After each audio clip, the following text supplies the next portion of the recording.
حضرت عائشہ صدیقہ رضی اللہ تعالیٰ عنہ سے ایک حدیث مبارکہ روایت ہے، آپ فرماتی ہیں کہ ایک مرتبہ ایسا ہوا رسول خدا صلی اللہ علیہ وسلم گھر میں نہیں تھے، حضور کہیں سفر پر تھے۔ کہتی ہیں میں اکیلی تھی اور ایک سائل عورت آئی دروازے پر، اس نے دروازہ کھٹکایا، اسے ضرورت تھی کسی چیز کی، بھوکی تھی۔ میں نے دروازہ کھولا اور دروازے کے کواڑ سے دیکھا ایک عورت ہے اور اس کے ساتھ دو بیٹیاں ہیں، بچیاں ہیں، ایک دائیں طرف ہے اور ایک بائیں طرف۔ اس عورت نے اپنی بھوک کا اظہار کیا کہ ہم بھوکی، ہمیں کھانے کو کچھ دے، اور وہ رسول خدا کا گھر دیکھ کے آئی تھی کہ یہاں سے تو کچھ ملے ہی ملے۔ حضرت عائشہ فرماتی ہے کہ گھر میں کچھ بھی نہیں تھا، ایک کھجور تھی، صرف ایک کھجور۔ تو میں نے مناسب نہ سمجھا کہ یہ سائل ہے اور حضور کے دروازے پہ آئی ہے، یہاں سے خالی جائے، میں نے اس کو وہ کھجور دے دی۔ کہتی ہے جب میں نے کھجور دی تو میں خود بھی دیکھنے لگی کہ ایک کھجور سے تو ایک انسان کا پیٹ نہیں بھرتا، بلکہ اس کی بھوک پھیلتی بھی نہیں ہے، ایک کھجور کیا کر لے گی۔ کہتی ہے میں سوراخ سے دیکھتی رہی کہ اب یہ عورت اس ایک کھجور کا کیا کرتی ہے، اس کی دائیں والی بیٹی کو زیادہ بھوک ہے، اس کو کھلاتی ہے، بائیں والے کو کھلاتی ہے، یا خود کھاتی ہے یا اپنے کیسے میں ڈال لیتی ہے، یہ ایک کھجور کو استعمال کیسے کرتی ہے۔ اما عائشہ صدیقہ فرماتی ہے میں اپنی آنکھوں سے دیکھتی رہی،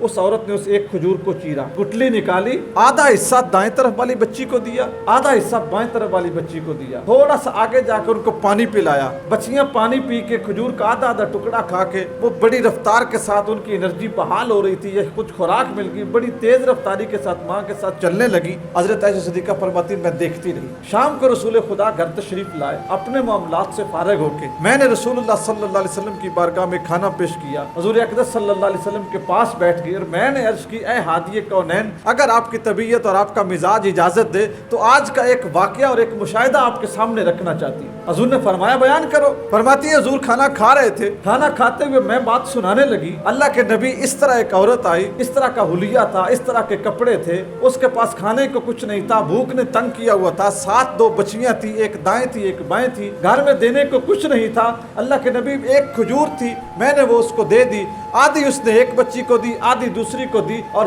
چلتے بنے، نکل گئی یہاں سے۔ اللہ کے نبی میں اس عورت کی تقسیم پہ بڑی حیران ہوئی۔ نبی پاک صلی اللہ علیہ وسلم نے فرمایا اے عائشہ سنو، وہ شخص جو بیٹیوں کے ساتھ آزمایا گیا، یعنی اس کو بیٹیاں ملی، اس نے انہیں کھلایا اچھا، پہنایا اچھا، ان پہ خرچ اچھا کیا، ان کا نکاح اچھی جگہ پہ کیا، ان کی تربیت کا اہتمام کیا۔ اما عائشہ فرماتی ہیں کہ نبی پاک صلی اللہ علیہ وسلم نے کھانے سے ہاتھ چھوڑا، اپنے ہاتھ کی دونوں انگلیاں ان کا اشارہ اس طرح کیا، فرما عائشہ جس طرح میری یہ دو انگلیاں ہیں نا، اپنی بیٹیوں کی نیک تربیت اور رزق حلال پہ پالنے والا شخص میرے ساتھ جنت میں ایسے جائے گا جس طرح میری یہ دو انگلیاں ہیں۔ یہ احترام، یہ عزت نبی کریم صلی اللہ علیہ وآلہ وسلم کی ولادت با سعادت کے بعد خواتین کو نصیب ہوئی۔